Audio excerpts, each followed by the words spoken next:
The Philippines is a maritime archipelagic nation, or MANA. The Philippines' exclusive economic zone covers an estimated 2.2 million square kilometers of water. In the West Philippine Sea, an estimated $3.3 trillion of trade passes annually. We sit with thought leaders who will discuss the intricate trade of marine-based products and tackle the issue of energy. I'm Attorney Karen Jimeno, and this is the way forward. Mr. Edicio de la Torre is the president of the Philippine Rural Reconstruction Movement and is the founder and current president of the Education for Life Foundation, an NGO that runs a grassroots leadership formation program. Good morning, Father Ed. Morning, Karen. Good to see you again. And congratulations on the recent roundtable discussion on the blue economy. Meron po bang mga moments na nagkaroon ng heated discussions? Passionate, but not heated. Okay. Because heated sometimes is contradictory. They were talking from experience. Well, I think not just for the fisher folk, even for those who have been in rural development, urban development, I think there's a realization that the blue economy is a framework that should have been there long ago because we tend to be land-centric, land-focused. And so towards the end, they were saying, what is the kind of governance that we need? Do we just do intergovernmental or do we eventually have a kind of a singular ministry like Indonesia? Like you always say, no, mana natin ito. Yes. And with that, what is the cause if we do not develop Yeah, well, our maritime environment? our neighbors have already unified policies and even governance. We don't have that. I realize we need both the private commercial sector and the government. How can we collaborate? So there has to be action at the global level. You know, even the European Union makes sure that you cannot export to them if it is illegal, unreported, unsustainable. But also at the national level, Do you think we should have a dedicated department that is focused on the maritime environment and the blue economy? you have to have a dominant lead, accountable agency, and give it resources. Problema nila yun, no? Wala silang unified data that's consistent and updated. Dalawa, it's a combination of collection, but also putting it together and make it useful for not only policy, but for programs. Data includes also experiences that are comparable and from different places. That kind of data, if it is wedded with the statistics, the trends and all that, it will give a much better informed base for policy because, you know, there will always be conflicting interests. And you have government's role is precisely how to balance. Who is willing to shoulder the cost of data gathering and consolidation? Well, obviously, the one initially should be government. After all, it's in the national interest, but also government's interest because this is not net expense. It could be a big source of income. However, I think personally, although I come from the NGO, I have a bias toward grassroots, I think I also have changed my mind. We need corporations. And we need corporations who will do it because of their legitimate self-interest. So we're not asking them to be selfless. We're asking them to have an expanded sense of self. Have you thought about bringing this conversation to the global arena? Perhaps having this type of conversation with stakeholders from different countries? Oh, definitely. At the very least, partly because of geography and our political alliances, ASEAN is a very logical target because especially compared to us, Indonesia and parts of Malaysia, they're all archipelagic. So I think definitely. Then of course, the big players from China to South Korea to Japan, they have to be brought in because we are like in one area where we have common seas. That's why, just as in the Philippines, we need a common, clearly stated policy and governance. I think at the regional level, we have to do the same. But while we assert our rights, I think we should reach out and look for ways we can collaborate. How should the Philippines position itself vis-a-vis other countries when it comes to the trade war? So that's something that is happening right now with President Trump in terms of imposing tariffs when it comes to tariffs against Europe, Canada, China. one of our biggest markets is the European Union, and they have policies. We better align with those because it opens the market. And we try to, as much as possible, diversify our relationship and not be stuck and identified in a highly polarizing situation with one side or the other. So they say, be the adults when people are childish and playing power games. So I would like to discuss briefly, what do you think have been the impact of the Philippine Maritime Zones Law and the Archipelagic Sea Lanes Act? Has it had any positive impacts on the blue economy? So I think the passage, including hopefully the Blue Economy law of the initial laws on maritime defining I think it's very important, including the activation of the National Maritime Council. In the end, governance is about you must have laws, you must have implementing units. What do you think are laws that are still needed right now? Well, because of the whole controversy on commercial fishers not really being allowed, but the Supreme Court saying, oh, a preferential option for the small fisher folk over municipal waters is like unconstitutional, and they had the debate about that. I think there has to be clarity about that. So if there are not enough laws, laws have to be formulated. Dapat may lead agency responsible and lead person. Was it President Ramos who initiated the bibingka concept? Hindi ko alam From yun, ah. may reform from Bibingka? top raw, reform from below. Apoy sa ibabaw, apoy sa ilalim.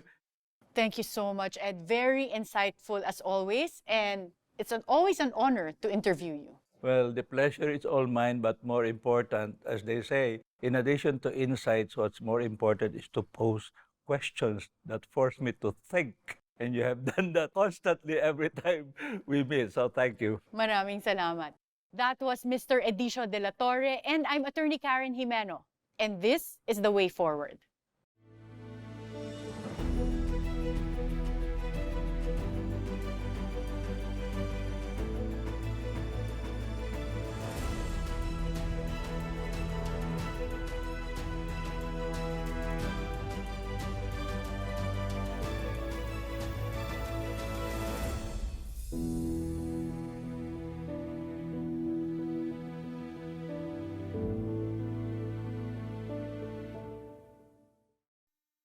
Energy powers our economy, our homes, and our future. But with rising fossil fuel costs, environmental challenges, and increasing energy demands, the Philippines must look to more sustainable solutions. The Philippines ranks 105 out of 120 countries in the Energy Transition Index, lagging behind its Southeast Asian neighbors. But despite this, the country is making progress. Renewable energy now contributes 50.2% to our energy mix, and new technologies are opening doors to marine-based energy sources. The ocean holds vast, untapped potential for clean energy. Marine energy technologies, such as offshore wind, tidal, and wave energy, offer a predictable, resilient, and sustainable power source for coastal and island communities. In 2023, ocean-based power generation contributed 96.99 million pesos to the blue economy, supporting thousands of jobs and expanding clean energy access. Offshore wind farms in Ilocos Norte, Guimaras, and Mindoro are already making an impact, with the potential for offshore wind farms to generate 178 gigawatts in the future. The United Nations Sustainable Development Goal 7 calls for affordable, reliable, and sustainable energy for all. Global partnerships and investments are driving innovation in renewable energy, including marine energy solutions. The Philippine government is taking action. Under the National Energy Efficiency and Conservation Plan, the goal is to achieve 35% renewable energy by 2030 and 50% by 2040. This includes streamlining renewable energy projects, encouraging international investment, and establishing a green energy market to promote clean power alternatives. By investing in marine energy, offshore wind, and sustainable technologies, we can reduce dependence on fossil fuels, protect our environment, and power a cleaner, more resilient future. The future of energy is here. Let's harness the power of our oceans and drive sustainable progress together. We need sustainable management of our marine resources. Marine resources are not infinite. We need to maintain, conserve, protect our marine resources, which are the breeding and nursery habitats, so we can prevent recruitment overfishing as well. At the moment, the world's oceans are maxed out in terms of the carrying capacity, especially of carbon dioxide. This is where you get ocean acidification. That means coral reef structures will be weakened. I think it's been proposed that by about 2040, 2050, the majority of the world's coral reefs will be in a severe state, in line with the solid eco-waste law, the RA 9003. We need that implemented at the local level as well as throughout the country as well. Mr. Guido Delgado was the president of National Power Corporation from 1994 to 1998, improving the power situation in the country by implementing various programs and projects. Hello, Guido. Welcome to The Way Forward. A pleasure and an honor. Guido, this question may sound counterintuitive because when you talk about cost, normally it relates to the cost of developing something. But when it comes to power and energy, what is the cost to not develop and protect our resources? Well, if we look at 25 years ago, it's the only number that I can remember. The cost of the brownouts was something like 65 pesos per kilowatt hour, which is like 6-7 times the cost of the power at the time. I reckon that the cost of not having power should be closer to 100 pesos per kilowatt hour. And this amount comes from the opportunity cost of not having livelihood, Okay. inefficiency? There are 3 or 4 components. Number one, and which is very important, is education. Not having electricity has a very deep impact on education. Right now, our grade 12 kids, if I remember correctly, they have the ability of grade 3. Second is health. So access to health requires access to electricity because of, well, not only hospital needs, but keeping the proper refrigeration of medicines, vials, etc. And number 3 is, as you pointed out, is livelihood, access to livelihood, whether it's going to be a small trading sari-sari store. You really need to have those. Would you say that the deregulation of our energy sector led to higher prices or more unaffordability for the poor consumers? I think, in fairness to today's environment, I think there's a lot more enthusiasm, let's say, the part of investors to put up power plants rather than before when Napocor was just a sole monopoly. But I think the way that we have deregulated and privatized brought up some problems that we need to address, particularly in the area of regulation. But I think the culprit lies in the way that we have been adopting the rate-making methodology, which leaves a lot to be desired. And I said, the only way to get these blue technologies off the ground is the government should invest in these technologies, because you cannot rely on the Energy Regulatory Commission because their job is to bring down the rates. I believe the government should get that out from the GAA budget. Can you give us an idea? What kind of power and energy resources can we harness from the blue economy? Let's set aside let's say the standard renewable energies like solar, floating solar, or offshore wind. What I want to discuss are the real blue economy technologies, one of which I encountered. I think the technology came from Norway or Denmark, where they use the temperature difference between the surface and 300 feet. Hopefully the electricity from there, you connect it to the shore and you can electrify coastal towns, for example. Another is the tidal energy, where it's really wind turbine, but designed for under the sea. And then third, you can have the wave technology. But if you want to have a long-term view of what we can potentially develop, I think the government has to set aside some money to bring in those technologies.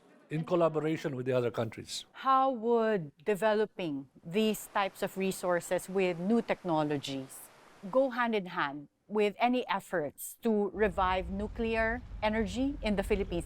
I think the new technologies of what they call SMRs, or small modular reactors, that I think has a better future, because then you can bring in smaller power plants in smaller communities, which would be easier to deploy.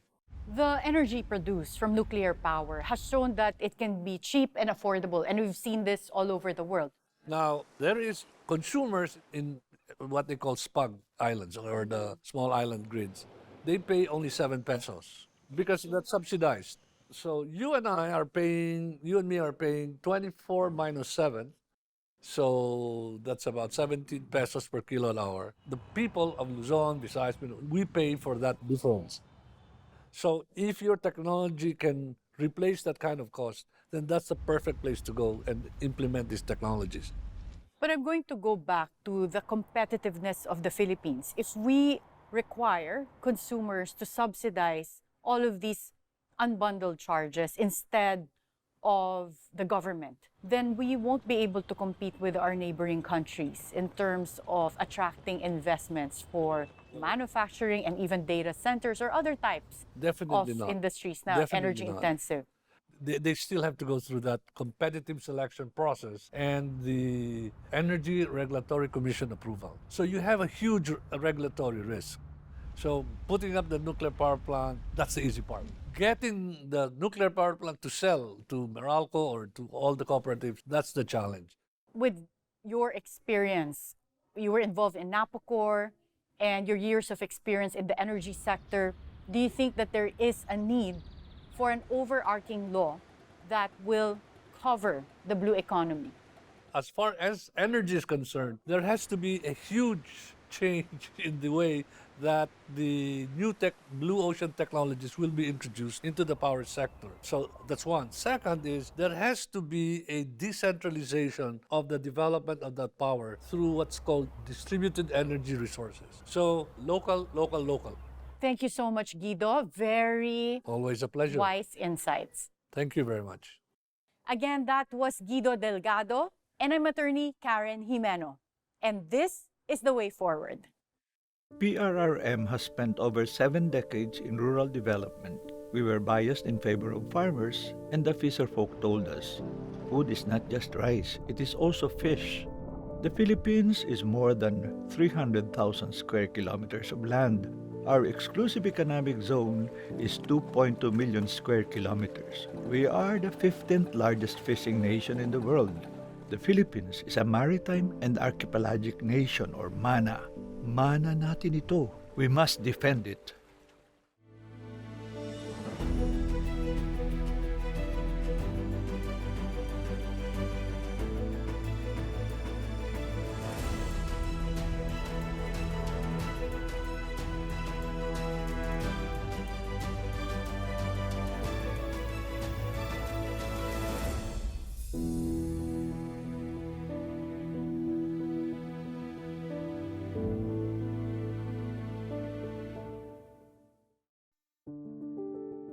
The Philippines sits at the heart of the Coral Triangle, home to over 500 coral species and 2,500 fish species. Our waters are some of the most biodiverse in the world, yet they face growing threats. Fisheries and aquaculture are the largest contributors to the country's ocean economy, adding 269.40 billion pesos to GDP and employing over 1 million Filipinos. But despite their importance, marine ecosystems are in danger. 90% of Philippine corals are in poor or fair condition, putting food security and livelihoods at risk. The Ocean Health Index ranks the Philippines 197 out of 220 countries, with low scores in food provision and coastal livelihoods.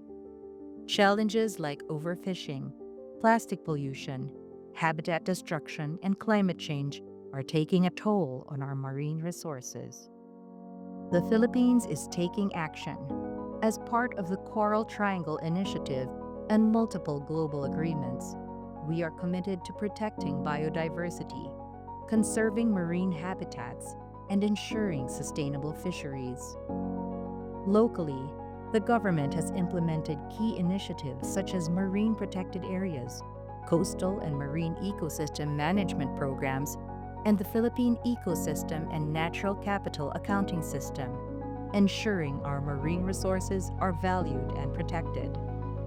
But we need a streamlined governance structure, stronger policies, stricter enforcement, and community-driven solutions.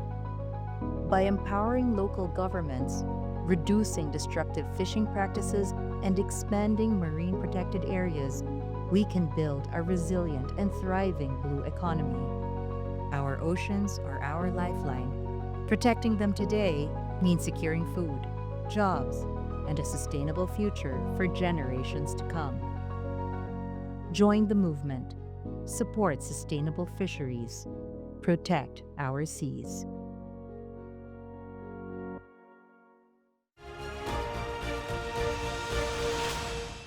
Dr. Rhodora Azanza is a professor emeritus from the National Academy of Science and Technology and the University of the Philippines Marine Science Institute. She also led the Philippine component of the Belmont Forum Global Project, entitled Coast and Ocean Assessment for Transformation and Sustainability. Dr. Rod, welcome to The Way Forward. My pleasure to be here. What is the importance of developing the Philippines' maritime environment? Our marine environment, from the coast to the areas where we can consider as part of our EEZ, we are quite big in terms of the potential for development financially, socially. Financially, there's a lot of incentive to develop the blue economy, considering the value that we can get from this as a country. We need to know which areas are having the greatest potential for the living resources or the non-living resources. The concept of the blue economy is threefold: the environment, the people, their livelihood, and sustainable development. These are three pillars of the blue economy. Well, biodiversity, I should say, is the bedrock of the marine environment in terms of the living resources. The living resources cannot be sustained without preserving, taking care of biodiversity. Pag in-over-harvest mo ang isa o namatay yung isang grupo, it will be to the detriment of the other organisms in the community. There are many species that are present in the Philippines that are not present in other areas. In terms of preserving biodiversity, is there a real threat from global warming and climate change? We have studied, the others in the Marine Science Institute have studies to prove that some species have been destroyed through climate change, but some they have already cultured in the laboratory, made them grow in the lab, and then transplanted them in the field. In fact, are you aware, of course, the BBNJ, Biodiversity Beyond National Jurisdiction? It's going to be part of the UNCLOS agreement.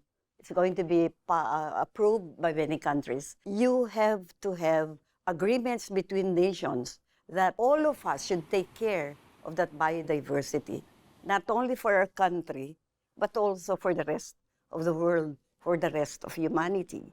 And so therefore, there is that agreement, BBNJ, Biodiversity Beyond National Jurisdiction. In the Philippines, we have already given our support. DOST, NAST, and some other agencies are supporting this agreement. Does China and US have any role in this agreement? I hope they will have, because it's not for them alone, it's for everyone. Since you mentioned the DENR, when it comes to land, there are national parks or protected areas, and usually you cannot develop those areas, or you can only in limited circumstances through certain agreements that you have with the DENR. Do we have something similar when it comes to developing our marine waters? We have land planning, land use plan, but we are still not developed in terms of the marine, coastal, and marine space planning because there are interactions between the land and the sea, so therefore we have to harmonize.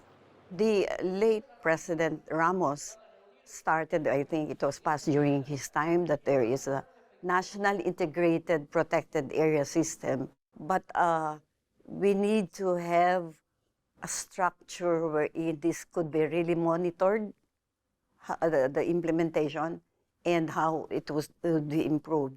Because in our system, nagtuturuan ng local government, ang DNR, ang Bureau of Fisheries and Aquatic Resources, in terms of the mandate and who's going to do that, and so on. Do you think there's a necessity to have a department devoted to the blue economy and the marine environment? You know, I am from the National Academy of Science and Technology, and we have been pushing for a Department of Fisheries and Marine Resources, because that can take care of the resources. But then, a department that will take care of the blue economy should be interagency, because there are other industries in the blue economy. Because of geopolitical events, the West Philippine Sea has gotten a lot of attention as an area that needs to be protected. But what other parts of the Philippine territorial waters do you see as having a lot of potential in terms of resources that need protection? Alam mo, lahat eh. Lahat talaga. So, Alam mo, very rich tayo. We have more or less 5 seascapes from the north to the east, south, and then to the west, to the south, and to the east. And we need to consider the community, the fisher folks. If we need to develop and make them really prosper or survive and so on, we have to consider them. what would be some key goals that you think should be prioritized in the next few years in order to preserve our biodiversity, but also to make sure that we protect our blue economy? We need to have area-based analysis of the potentials and what needs to be developed, what needs to be conserved. Area-based yan. Then come up with a national set of policies and guidelines. Kasi yung policies and guidelines na yun, inunuance nga, but knowledge-based, science-based yung implementation at the local level. Thank you, Dr. Rod, for sharing your wisdom with us. It will always be my pleasure to talk to you about the blue economy. Thank you so much. We just spoke with Dr. Rhodora Azanza. I am Attorney Karen Jimeno, and this is The Way Forward. The Philippines is a Maritime Archipelagic Nation, or MANA. The Philippines' exclusive economic zone covers an estimated 2.2 million square kilometers of water. In the West Philippine Sea, an estimated $3.3 trillion of trade passes annually. We sit with thought leaders who will discuss the intricate trade of marine-based products and tackle the issue of energy. I'm Attorney Karen Jimeno, and this is The Way Forward.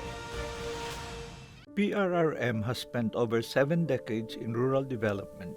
We were biased in favor of farmers, and the fisherfolk told us, food is not just rice, it is also fish. The Philippines is more than 300,000 square kilometers of land. Our exclusive economic zone is 2.2 million square kilometers. We are the 15th largest fishing nation in the world. The Philippines is a Maritime and Archipelagic Nation, or MANA. MANA natin ito. We must defend it. We need sustainable management of our marine resources. Marine resources are not infinite. We need to maintain, conserve, protect our marine resources, which are the breeding and nursery habitats, so we can prevent recruitment overfishing as well. At the moment, the world's oceans are maxed out in terms of the carrying capacity, especially of carbon dioxide. This is where you get ocean acidification. That means coral reef structures will be weakened. I think it's been proposed that by about 2040, 2050, majority of the world's coral reefs will be in a severe state. in line with the solid eco-waste law, the RA 9003. We need that implemented at the local level as well as throughout the country as well.